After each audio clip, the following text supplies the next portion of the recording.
Hello বন্ধুরা, এই যে দেখো আমি আজকে কি ভিডিও নিয়ে চলে আসলাম। এক থালা ভর্তি গুঞ্জুর। আমরা এগুলোকে গুঞ্জুর বলি, ঠিক আছে? তোমরা কি বলো আমাকে একটু কমেন্টে বলো, ঠিক আছে? এই যে দেখো, কেউ বলে শামুক, ছোট শামুক, কেউ বলে বড় শামুক, কিন্তু এটা কিন্তু শামুক না। যেগুলো শামুক সেগুলো কিন্তু অনেক বড় হয়, এত বড় বড় হয় সেই শামুকগুলো। আর এগুলো কিন্তু ছোট, এগুলোকে গুঞ্জুর বলি, আমাদের ভাষায় গুঞ্জুর বলি। এখন তোমরা কি বলো জানি না। তো এই যে সবগুলো মুখগুলো মানে ছাড়িয়ে নিয়েছি আমি। যে মুখে একটা মুখোশ ছিল, এখানে আছে সবগুলো। এই যে মুখোশগুলো, এই যে এই মুখোশগুলো কিন্তু ছিল, ঠিক আছে?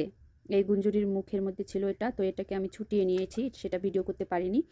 তো এই যে সবগুলো ছুটিয়ে নিয়েছি। এখন কি করতে হবে, এই যে পাছাটা কেটে ফেলে দিতে হবে। এটা এটা না কাটলে এই শামুকটা বেরোবে না, ভিতরের মাংসটা বেরোবে না, নাহলে কীভাবে খাবো?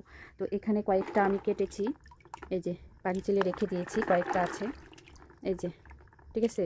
কষ্ট করে কাটলাম, খুব শক্ত, পাছাগুলো কাটা যায় না। এই যে দেখতে পাচ্ছ বন্ধুরা, এই যে দেখো, এই যে পাছা কেটে দিয়েছি। মুখে একটা মুখোশ ছিল, সেটাও বের করে নিয়েছি, পাছাটাও কেটে দিয়েছি। এখন সুন্দর করে মানে ধুয়ে তারপরে রান্না করব, রান্না করে তারপর খাবো। তো খেতে এই মাংসটাকে কীভাবে বের করতে হবে বলো তো বন্ধুরা? আমি বলে দিচ্ছি মাংসটা কীভাবে বের করতে হবে। এই যে দেখতে পাচ্ছ না, ভিতরে মাংস আছে। এটা দিয়ে এভাবে ধরবে, ধরে সুন্দর করে চুমু দিবে, অনেক জোরে চুমু দিতে হবে। মানে এত জোরে চুমু দিতে হবে, তারপরে কিন্তু ভিতরের মাংসটা বেরোবে, নাহলে কিন্তু বেরোবে না। চুমু না দিতে দিতে পারলে কিন্তু মাংস বেরোবে না, আর খেতেও পারবে না, ঠিক আছে? এগুলো কিন্তু সবাই খেতে পারে না। তো কারা কারা এগুলো খেতে পছন্দ করো আমাকে অবশ্যই একটু কমেন্টে জানাবে, যে কার কার প্রিয়, ঠিক আছে? আমার তো অনেক প্রিয়, এইভাবে খেতে খুবই প্রিয় লাগে। আর অনেকেই আছে এই মাংসটা বের করে নেয়, বের করে নিয়ে তারপর রান্না করে। আমরাও খাই বের করে, কিন্তু আমাকে বের করেও খেতে ভালো লাগে, এভাবেও খেতে ভালো লাগে, ঠিক আছে? বের করে কীভাবে খায় বলে তো? সবগুলো সিদ্ধ করে নেয়, সিদ্ধ করে নিয়ে মানে সেপিটিং দিয়ে বা শিউ দিয়ে, সেগুলো দিয়ে এই যে এই মাংসটাকে বের করে নেয়। একটু করে সিদ্ধ করবে, সিদ্ধ করে তারপর মাংসটাকে বের করে নিবে, বের করে নিয়ে খুব সুন্দর করে ধুয়ে কষা কষা করে রান্না করে খায়। সেটাও কিন্তু অনেক ভালো লাগে, মাংসের মতো। যেমন শামুকগুলো বের করে খেতে হয়, ঠিক সেরকমই এগুলোও কিন্তু বের করে খাওয়া যায়। অনেকেই আছে এগুলো বের করে খায়, আমরাও খাই। তো আমার এভাবে খেতে আবার অনেক ভালো লাগে, অনেক দিন ধরে খাইনি। তো ভাবলাম আজকে নিয়ে আসছে, তো আজকে খাবো। পুকুর থেকে এগুলো আমি নিয়ে আসিনি, আমি কিন্তু ধরতে পারি না, আমি ধরতেও পারি না, কিছুও করতে পারি না, ঠিক আছে? আমার শাশুড়ি আছে, আমার শাশুড়ি পুকুরে গিয়ে ধরে নিয়ে আসছে এগুলো। এই কয়টাই নিয়ে আসছে, বেশি নিয়ে আসেনি। তো পুকুরে গিয়েছিল, ধরে নিয়ে আসছিল, ধরে নিয়ে এসে আমাকে দিয়েছে, আমি রেখে দিয়েছি। এখন সবগুলো মুখোশগুলো খুলে নিয়েছি, এখন পাছাগুলো কাটবো। সত্যি এই যে এই বটিটার মধ্যে দিয়ে আমি পাছাটা কাটতেছি, কিন্তু কি কঠিন, মানে কি শক্ত, একদমই কাটে না। হ্যাঁ, এই যে খুবই কঠিন, শক্ত, কাটেই না, একদম কাটে না। তো অনেক শক্ত লাগে আমার। তো যাই হোক, আমাকে এখন এইভাবে তো আর কাটতে পারবো না এগুলো, আমাকে এখন এগুলো কাটতে হবে কীভাবে? মানে একটা মানে হাঁসুয়া বা কাঁচি এগুলো নিতে হবে, নিয়ে একটা তক্তা রেখে দিতে হবে, সেই তক্তার মধ্যে দিয়ে এভাবে বাড়ি দিয়ে দিয়ে কাটতে হবে, তাছাড়া উপায় নেই। আমার কাছে তো অনেক অনেক ফেভারেট লাগে। কার কার কাছে ফেভারেট লাগে আমাকে একটু কমেন্টে জানাবে, ঠিক আছে?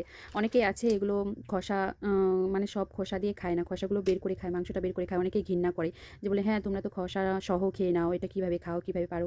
কিন্তু না, আমাদের ঘৃণা লাগে না, আমাদের খেয়ে অভ্যাস হয়ে গেছে। ছোট থেকে এগুলো খেয়ে খেয়ে আমরা মানুষ হয়েছি, তাই ঘৃণা লাগে না। তাই খোসা দিয়ে, খোসা শুদ্ধ মানে খোসাটা খাই না, মাংসটাকে বের করে তারপরে খাই। ওটা একদম রং, যে খোসা খোসা সহ রান্না করি, ঠিক আছে, খোসা সহ রান্না করি, কিন্তু এটাকে মাংসটাকে বের করে খাই।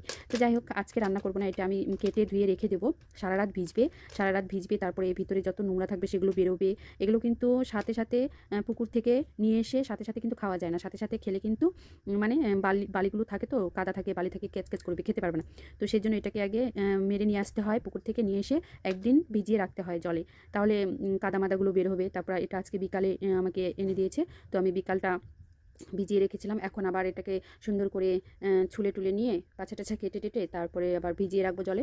আজকে সারা রাত ভিজবে, জলের মধ্যে রেখে দেবো আজকে সারা রাত, সব কাদামাটি বের হয়ে যাবে। কালকে সকালে খুব সুন্দর করে ধুয়ে তারপর রান্না করবো, কুমড়া দিয়ে রান্না করবো। আজকে বাজারে গেছিলাম, কুমড়া নিয়ে আসি এগুলোর জন্য। আমার কুমড়া দিয়ে খেতে খুব ভালো লাগে, কেউ কুমড়া দিয়ে খায়, কেউ বেগুন দিয়ে খায়, কেউ আলু দিয়ে খায়, কেউ চাল ভাজা দিয়ে খায়, কেউ ঠাকুরি কালাই ডাল দিয়ে খায়, মাসকলার ডাল দিয়ে খায়, মানে সব কিছু দিয়ে খাওয়া যায়। তো যাদের যাদের ভালো লাগে অবশ্যই আমাদের বাড়িতে চলে আসবে, সবাইকে রান্না করে খাওয়াবো, ফেভারিট প্রিয়। ঠিক আছে তাহলে বন্ধুরা, রাখলাম, টাটা।